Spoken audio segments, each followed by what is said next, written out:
Hello， 大家好。今次係疫情之後第一次出發旅行啦。由於疫情之前咧，咁啊成日影相，好少拍片。咁今次係我第一次用 vlog 嘅形式記錄，因為而家要轉型啊，你知呢個世界難撈啊，咩都要拍片啊嘛。大家見到我身後呢個咧係酒店房嚟嘅，咁但係其實呢度仲係香港嚟嘅。咁點解會咁樣咧？我係5號出發嘅，今日而家呢個時間係4號。3號嗰日阿媽突然間同我講話，喂，我好似確咗診咯，咁我留喺屋企咁樣咪好難隔離咯。我唔知自己有冇中啊嘛，我就會出嚟呢度自己住咗一晚。咁但係我不斷咁呢2日都檢測咧，都係冇事嘅，陰性嘅。我今日出嚟之前咧，我原本都想買啲咩俾佢食啊，點樣照顧佢咁啦。我出門口之前，佢同我講話，喂，我又變翻陰性咯喎。我話嚇咁快？跟住佢話係啊。跟住我琴日話俾你聽陽性嗰時咧，原來係咩？我檢測完之後，跟住擺個支棒喺度，擺咗成個鐘之後就變咗2條線喎。我而家俾佢搞到個心好亂。咁究竟你係1條線定2條線咧？呢啲彈出彈入，跟住我係穩陣起見，我都係自己出嚟住一晚啦。呢度係香港嘅 mini hotel，係好細嘅。咁勝在又平啊嘛，我覺得唔係嚟享受，唔係嚟 staycation 啊，呢度2嚿水一晚嘅啫，冇乜特別要求，佢過到嘢得㗎，有個沖涼啫嘛，其實都係。我啱啱先填 Visit Japan，咁日本嘅入境政策打咗3劑疫苗就入得㗎啦。咁我啱啱先 upload 晒嗰啲疫苗證明，將你張針紙影張相 upload 上去咧，咁就 OK 啦。不過而家審查緊，希望一切順利啦。咁今次點解會揀日本京都咧？最開頭咧，我係想去韓國嘅，因為我係未去過韓國。今次呢個 trip 咧，其實我係即係賀自己生日嘅。咁其實疫情之前咧，我每年生日我自己都揀一個地方去嘅，盡量唔同啦。咁今次想去韓國，跟住咧我望一望1月我去嗰幾日個天氣-12度，同埋我諗住去嘅韓國咧，我就唔係去首爾嘅，我想去釜山嘅。咁釜山係嗰啲沙灘海邊嘅地區啊嘛，咁啊即係日日去到食風啦。咁呢啲事少，我驚佢落雪同埋結冰嘅。落雪我都唔係唔驚，我驚佢結冰嘅啫。結冰係好容易仆街啊嘛。咁仲要釜山嗰啲路全部上上落落啊，斜路多啊，咁如果再加埋冰嘅話，咁咪我唔知有冇命翻嚟。之前北海道試過啦，我試過喺北海道仆街咧，仆到成個手掌咧有一半係黑色嘅，即係啲淤血嚟嘅，2個幾禮拜先至好翻啫。就唔去韓國啦，咁我就想揾啲暖啲嘅地方啦。咁我想去泰國嘅，但係泰國咧，我係想稍後先再去，因為咧我嚟緊開始旅居啊嘛。咁我旅居第一個目的地就係泰國。咁所以就暫時唔去住，咁唯有揀日本啦，因為而家好似冇乜地方可以選擇，咁因為好多嗰啲都未咁確定，即係通唔通關嗰啲情況啊嘛。但係如果比較多啲資料，邊啲通關嘅國家就係泰國、日本、韓國呢啲咁嘅地方啦。咁我揀咗日本。咁原本我想去大阪嘅，大阪一路我一直都冇去過嘅，我諗住去1個禮拜，跟住發覺，咦，睇下，好似隔離京都吸引啲喎。咁但係點解之前我又唔去京都咧？個個都話俾我聽，京都係好鬼多人。咁唔好去啦，因為我最怕多人嘅。咁永遠都咁多人㗎啦，咁點都係揾一次硬住頭皮要去。咁不如就揀今次啦。咁所以我成個 trip 今次咧就淨係去京都啦。呢個係 Google Map。如果大家見到咧，全部一點點嘅咧，就係我有興趣去或者好想去嘅地方啦。咁所以理論上咧係冇可能去得晒嘅。不過我之前次去旅行都係咁樣㗎啦。藍色嗰啲一粒粒咧就係非常非常想去，紅色咧想去，綠色 OK 啦，還可以經過去望下。而家仲準備緊啊！我要認真篩選一下邊啲係真係非常非常想去。咁跟住循例都做個 room tour 啦嚇，不過一眼已經掃晒啦。好，一張床、電視、台仔，其實我啲喼都擺喺呢條罅嗰度嘅。大家見下一個茶幾，我係唔知點樣可以拎出嚟嘅。跟住仲有張台啊，呢度有張台，我係冇興趣拎出嚟嘅，因為好 Q 重。我唯有喺呢個洗手盆側邊做嘢。好，跟住喺沖涼房、馬桶。花灑係咁多，一眼立晒。以呢個價錢嚟講，唔應該有咁大期望嘅。好耐冇見過呢個版啊，有啲陌生添，很久不見。到底發生什麼事？大家好，已經嚟到機場。我班機6點半嘅，正到早2個鐘4點幾啊。咁而家係3點2啫。因為成日啲人話咧，而家多咗好多人。好耐冇嚟，不過話時話，機場啲山裝修都幾靚嘅。呢啲咁嘅木凳啊，幾有大自然氣息啊！有瀑布啦，我睇有條河，見到底嘅石頭。啱啱做完 check in 手續，去旅行記得要帶多個文件，就係針紙啊！即係你打完3針嗰張針紙，你要 show 俾佢睇。呢度13至22咧，無端有條新嘅通道出去嘅，勁啊！呢個 MC fans 一定要買記憶棉頸枕。而家時間4點半啫，佢哋登記咗一段時間，休息下先，好攰。因為琴晚咧唔知點解會失眠。2點零鐘瞓覺，點知到6點都係眼光光，跟住打機打到6點幾都先至覺得少少攰。而家就開始覺得攰，係時候唞下，希望唔好瞓着啦。咁就冇錯過你呢種感覺，既懷念又陌生。而家呢班機全程戴口罩，應該係未試過戴住口罩瞓4個鐘覺。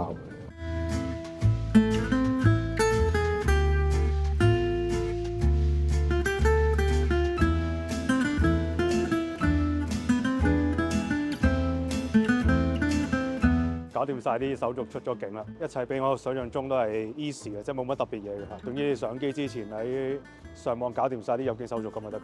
今晚咧就喺呢個關西機場過夜嘅。點解咧？而家日本嘅時間咧就係已經夜晚11點啦。去京都最後一班車都係11點零嘅啫。我節目冇乜信心可以班機落機咗搞晒出機手續啊，仲跑得切走去追架火車咁啊咪啦。關西機場即係大阪呢邊咧個氣温係9度，呢個9度比我想象中温暖。即係你唔好攞香港嗰啲比，我而家冇乜着特別衫咧，其實都唔覺凍乜滯。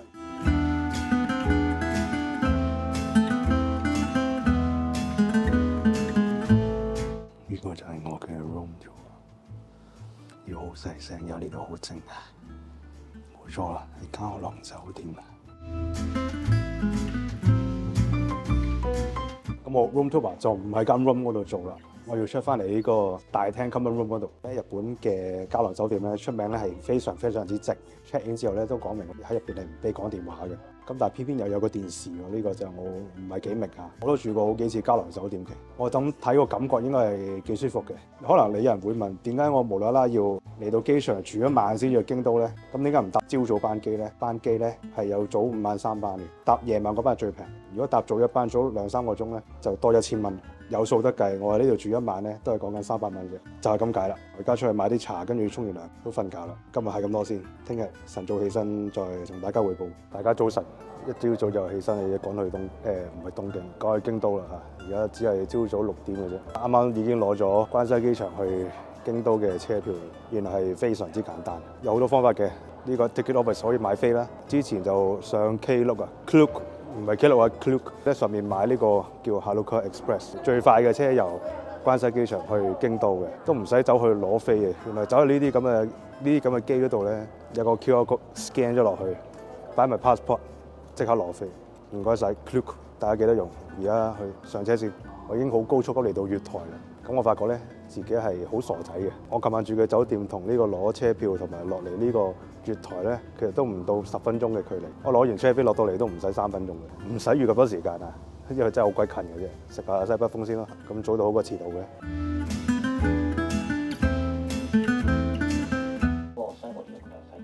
好搞，好在我坐前頭嗰啲冇啲 Hello Kitty 對住啫，都唔係喎。而家望下周圍都 Hello Kitty， 唔緊要啦，坐車啫，第一班車冇乜人，飲你錯。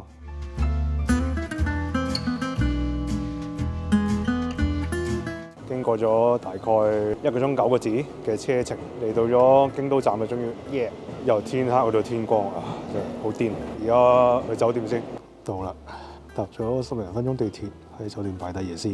由於4點先 check in， 我而家只係8點啫，朝早自助啊，將啲行李落咗喺度先。喺日本應該冇事嘅，我諗。果然係京都啊，真係好有古色古香。呢度有一間 Family Mart 啫，但係呢度即刻有個位可以擺神。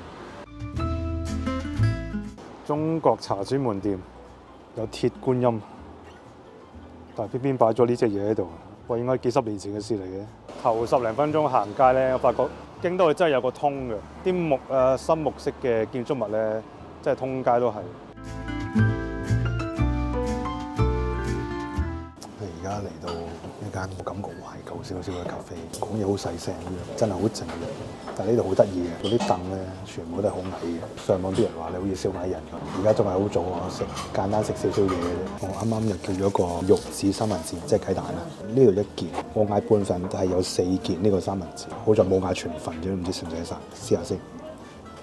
簡單典型日本嗰啲玉子燒三文治咯，加啲青瓜，簡單好食，鹽都唔使落，佢俾埋鹽我都唔使啊！我 feel 到佢落咗啲咁多華沙別，真係好少嘅，過癮呢個。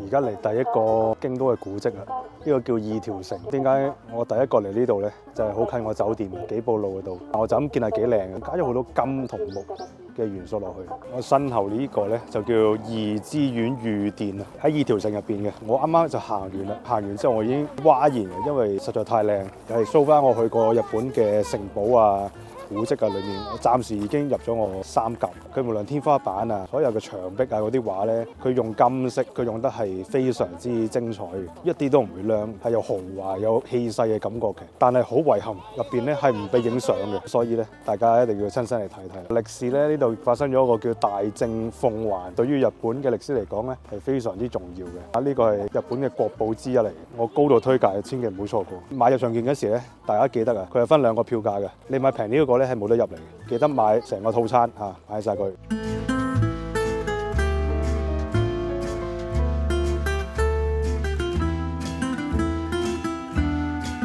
醫下肚先，好肚餓。我嚟咁多次日本咧，我都未試過嗰啲中華餃子。可能大家睇嗰啲卡通片啊、傳統嗰啲電視劇啊，覺得好似日本人好興食啲餃子嘅。咁但係我覺得嚟到日本唔使死啲啦。但係我今次嚟到京都又發覺有啲唔同，因為呢度好多呢啲中華料理啦，同埋好多台灣料理，甚至廣東料理都有。即係我哋香港嗰啲咕嚕肉啊，佢哋成日都推介嘅。個姑且唔食廣東菜先嘅大佬，話晒香港人嚟㗎嘛。細個睇龍珠咧，個角色叫天津飯。我嚟到呢個叫餃子之皇上咧，就見到即係有一味叫天津飯。咁所以我就決定點嚟試下。今日平日嗰啲下晝時間，咁啊真係好多啲上班族啊、嗰啲老人家啊，全部都嚟食嘢。咁應該冇揾錯地方啦。咁我餐嚟到啦，我嗌一個究極天津飯套餐。咁有個天津飯，有餃子、炸雞同埋個湯。試下餃子先。好香好脆，肉汁好多，有啲似食緊小籠包嘅感覺添，好好味，好味。有啲後悔點解而家先嚟試咧？試下炸雞先點，好香好酥，同埋個炸個表面咧唔硬啊，好 soft 好軟腍。最想試呢個天津飯，但係天津飯我揾啲咩筆咧？唯有用筷子啦咁，因為見佢好多汁好 juicy。你啲蛋包飯啦，跟住滲一啲胡椒，但係啲芡汁係好好食。我費事 show，我驚滴濕佢。OK，跟住啲汁啊甜甜地，少少薑嘅辣，原來係正嘢嚟嘅。佢呢種調味咧，我相信你喺第二度揾唔到嘅，即係要嚟日本先食到，即係唔係我哋即係咁傳統中華料理，佢係加啲係屬於日本嘅中華料理。大家有興趣記得試下。有啲 surprise 俾我啊！佢嗰個湯咧係類似我哋嘅羹，比較稀少少，舒舒服服幾好飲。而家嚟咗一間係好老派嘅京都咖啡室，歷史悠久啊！1940年創業到而家，深水清嘅第2次世界大戰之前到而家，佢有個古仔嘅，即係世界大戰嗰時咧，啲人好難揾到真嘅咖啡。嗰時京都人咧，佢又覺得呢間咖啡室嘅老闆咧，啲咖啡係真嘅，咁所以啲人就搶住嚟，咁啊試到係堅嘅喎，直到而家都係成為一個亦都好受歡迎嘅咖啡室。我今日平日嚟嘅，我都喺門口排咗一陣，咁都唔算排好耐，但係都好多人排隊。咁同埋咧，呢度大部分都係上咗年紀，可以叫老街坊。睇埋呢度嘅裝修，你見到呢度係充滿歐洲色彩。啱啱點咗嘢食，有杯咖啡啦。咖啡咧，佢就叫做阿拉伯珍珠，摩卡咖啡為基礎，係幾種咖啡都混埋一齊嘅。我就唔係咁識飲咖啡，我都試下係咪感受下。1940年到而家，我覺得係 standard 啲嘅咖啡味道，甘同酸度中間攞個平衡，幾時嘅飲得。咁另外呢一份牛肉三文治咧，就好多人都點嘅，點完之後有啲咁多後悔，因為都幾大份。其實我食完晏就唔係好耐嘅，即係而家叫 high 下 tea 咁，咁而家試下先。哇！佢個牛肉係 steak 嚟嘅，好好食。嗰個牛扒個鬆軟度咧，話簡直係 fit。佢再加埋啲 bacon 啦，佢再加少少芥末，好食。咁同埋坐喺度咧，又係時光倒流嘅感覺。你好難幻想到而家呢度係日本嚟，呢度似係歐洲多啲。呢度好舒適嘅環境，即係好超嘅，嘆一個下晝啊呢咁樣。閣下你中意老派約會咧，咁我覺得呢度啱晒你啊！最後焦糖布丁嚟到，我今次嚟之前我睇一本日本人寫嘅雜誌，有個人係直情係布丁達人嚟嘅，佢成個京都咧周圍喺度介紹邊間嗰啲呢個焦糖布丁好食，話係咪咁堅啊？仲要唔係淨係佢講喎，另外好多都係成日周圍推介啲焦糖布丁，唔通京都特別出名。首先佢個質地係好，因為叫結實嘅。即係唔會一篤落去散晒咯，又唔會好硬淨咯。哇，正唔正？好好有質感咯，好有蛋味啊！嗰啲焦糖咧係好，嗰係咪叫焦香啊？燶燶地嗰隻香咧，但係又唔會好甜咧，哇！好食佢真係，我唔知係咪我食得少呢樣嘢，定係真係京都呢度好食啲，或者定係呢間好食？如果你係中意甜品，甚至特別係焦糖布丁 fans 嚟試下記得，蛋味、焦糖味全部充足，正嘢。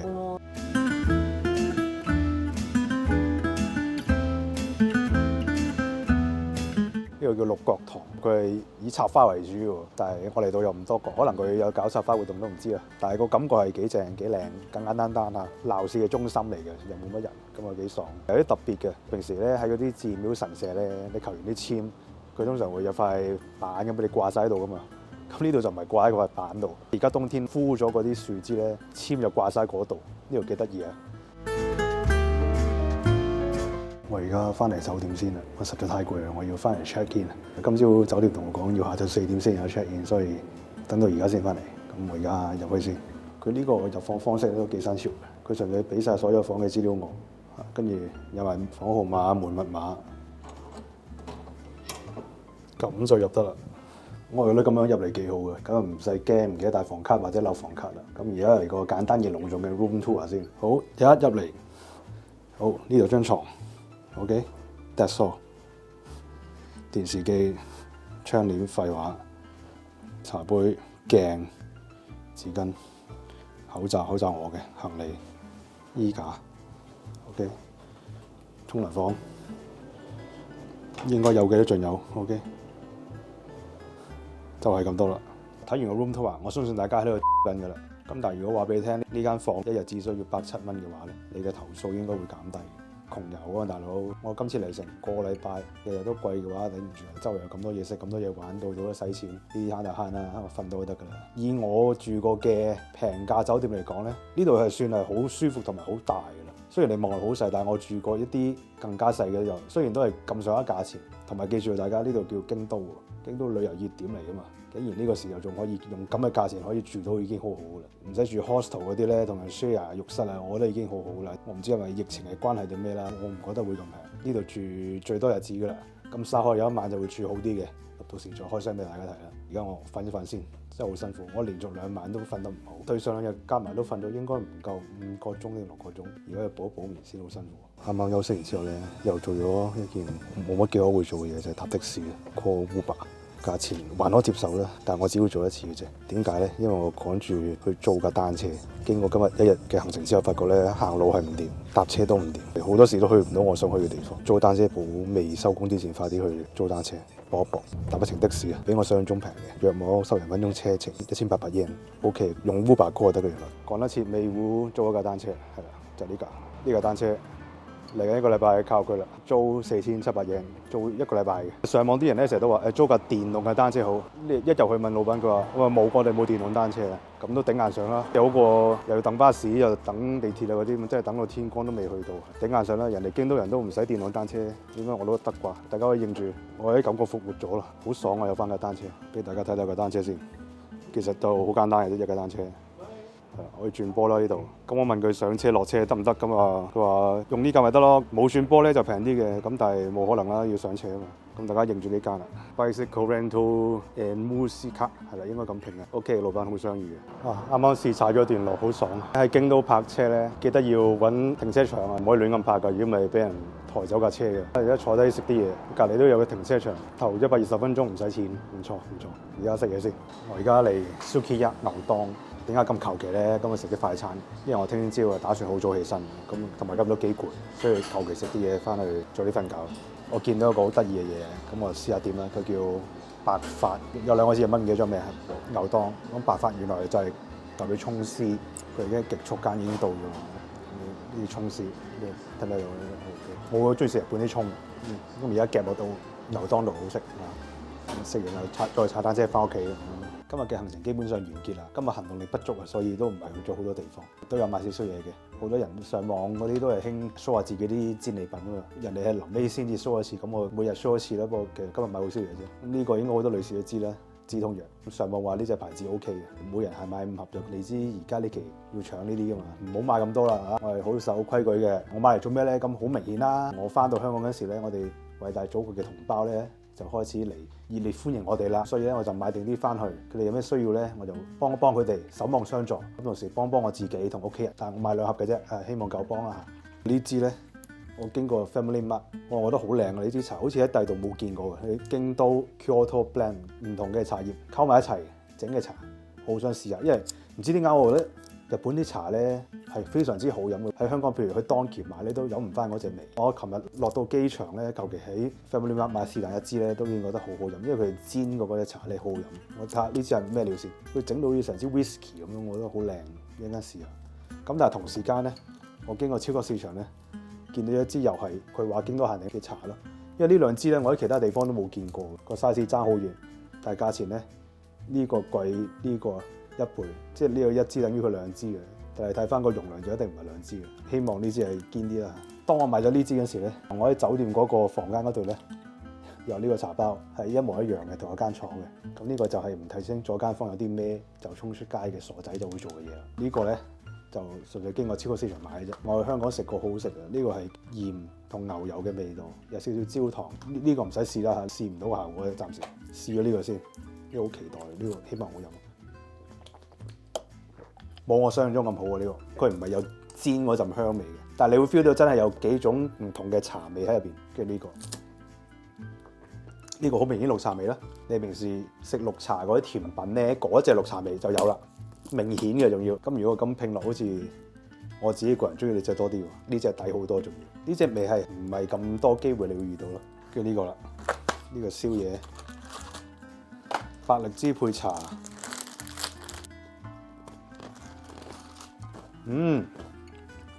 牛油好香啊 ！Exactly 110 yen 嘅啫，第日經過買多陣包先。呢個今日唔試住啦，冇理由試同一樣嘢啊！所以今日係咁多先，聽日再見。